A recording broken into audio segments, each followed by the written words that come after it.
며느리에게 무시당한 시어머니, 결국 참교육을 통해 관계를 바꿨습니다. 며느리와 시어머니 사이의 갈등은 흔히 있는 일이라지만 여기 한 시어머니가 겪은 이야기는 그 정도가 상당히 심각했습니다. 평생 가족을 위해 헌신하며 살아온 시어머니는 며느리의 무례함을 참으며 이해하려 노력했습니다. 그러나 며느리의 행동은 점점 도를 넘었고 결국 시어머니는 단호하게 나서서 며느리에게 큰 깨달음을 주었습니다. 오늘은 서울에 사는 한 시어머니와 며느리가 겪은 갈등과 변화의 이야기를 들려드리겠습니다. 시어머니는 평생을 가족을 위해 살아온 분이었습니다. 남편을 일찍 떠나보낸 뒤 홀로 자식들을 키우며 헌신적인 삶을 살아왔습니다. 자식들에게 조금이라도 더 나은 환경을 주기 위해 낮에는 일하고 밤에는 살림을 챙기며 바쁘게 지냈습니다. 힘들고 고된 삶 속에서도 늘 밝은 미소를 잃지 않았고 그 미소는 자식들에게 큰 위로와 힘이 되었습니다. 그러다 아들이 결혼을 하게 되었고 시어머니는 새로운 가족을 맞이하게 되었습니다. 며느리가 집안에 들어온 날 시어머니는 따뜻한 마음으로 며느리를 환영했습니다. 우리 집에 새 식구가 들어왔네. 앞으로 잘 지내보자. 시어머니는 며느리를 딸처럼 여기고 싶었습니다. 하지만 며느리의 반응은 조금 달랐습니다. 네, 어머님 노력해 볼게요. 며느리는 시종일관 차분했지만 그 태도에는 냉랭함이 느껴졌습니다. 처음엔 낯을 가리거나 긴장해서 그러려니 했지만 시간이 지날수록 며느리의 태도는 단순한 성격 문제가 아니라는 것이 분명해졌습니다. 결혼 후 며느리는 점점 시어머니를 대하는 태도가 무례해졌습니다. 시어머니가 직접 만든 반찬을 건넬 때도 요즘 누가 이런 걸 먹나요? 너무 싱겁고 MSG도 안 들어가서 맛이 없어요. 라며 반찬을 냉장고에 두지도 않고 그대로 방치했습니다. 시어머니가 집안일을 도와주려 하면 어머님, 그냥 가만히 계세요. 어머님이 하시면 물을 흘리고 정리가 더 안 됐거든요. 라고 말하며 사실상 거절했습니다.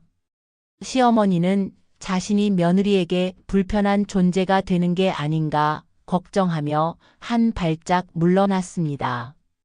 그러나 며느리의 태도는 시간이 갈수록 심각해졌습니다.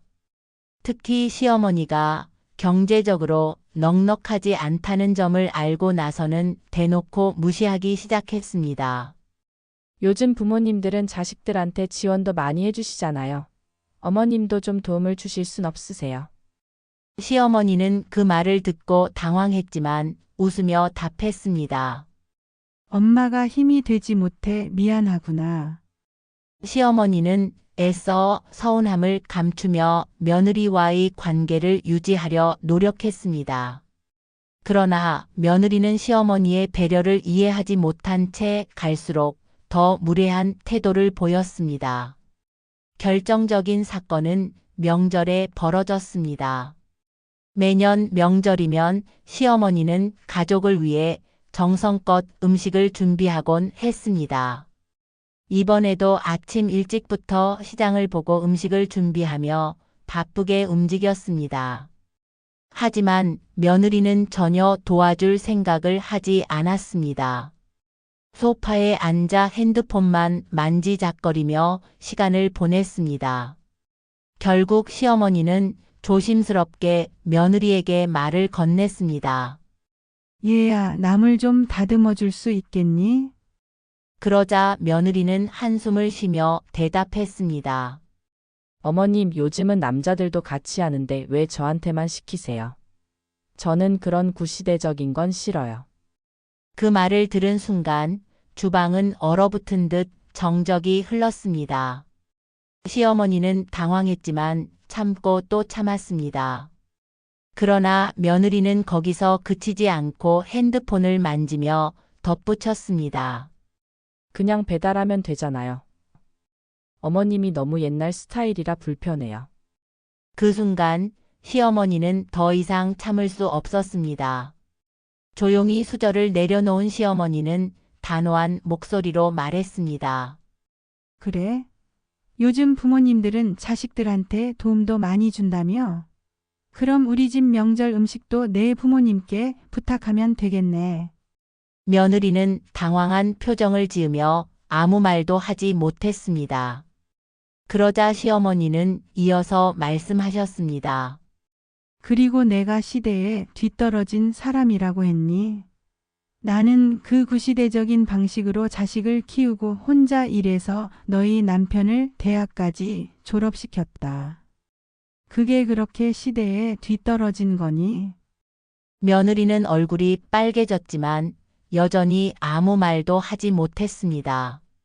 마지막으로 시어머니는 차분한 목소리로 한마디를 덧붙였습니다. 나는 너를 내 딸처럼 대해주려고 노력했어. 하지만 내가 나를 무시하고 하대하는 태도를 계속 보인다면 나도 더 이상 노력할 필요가 없겠지. 앞으로는 내가 원하는 대로 하자. 그런데 말이야. 효도도 시대에 따라 변한다는 걸 알아야 할 거야. 그 말이 끝나자 며느리는 머뭇거리며 방으로 들어가 버렸습니다. 그 사건 이후 며느리의 태도는 눈에 띄게 달라졌습니다. 며느리는 자신이 시어머니를 오해했고 너무 경솔했음을 깨달았습니다. 그 후로는 시어머니에게 말을 조심스럽게 건넸고 집안일도 먼저 나서서 돕기 시작했습니다. 어머님, 지난번에 제가 경솔했던 것 같습니다. 앞으로는 제가 더 잘하겠습니다. 시어머니는 며느리의 진심 어린 사과를 받아들이며 관계를 회복하기 위해 노력하셨습니다. 그래, 이제부터라도 잘 지내보자. 며느리는 비로소 시어머니가 어떤 분인지 그동안 자신이 얼마나 무례했는지를 깨닫고 나서야 진심으로 감사하는 마음을 갖게 되었습니다.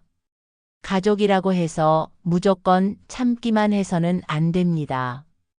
때로는 단호하게 선을 그어야 상대방도 자신의 잘못을 깨닫는 법이지요.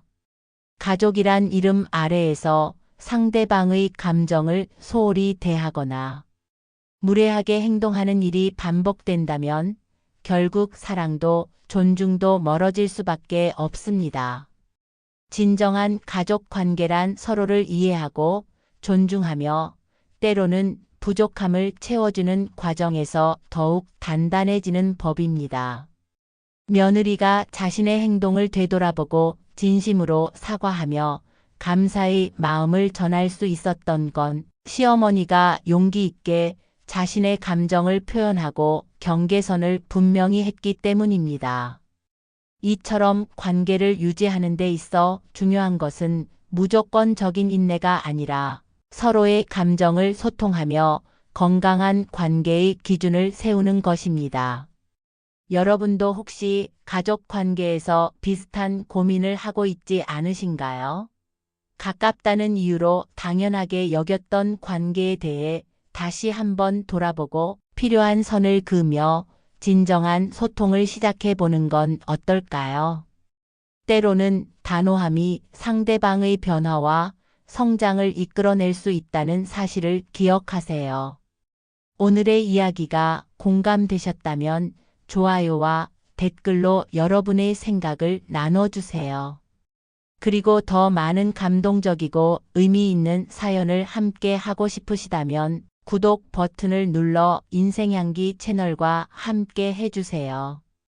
여러분의 구독과 응원이 더 좋은 콘텐츠를 만드는 힘이 됩니다. 감사합니다.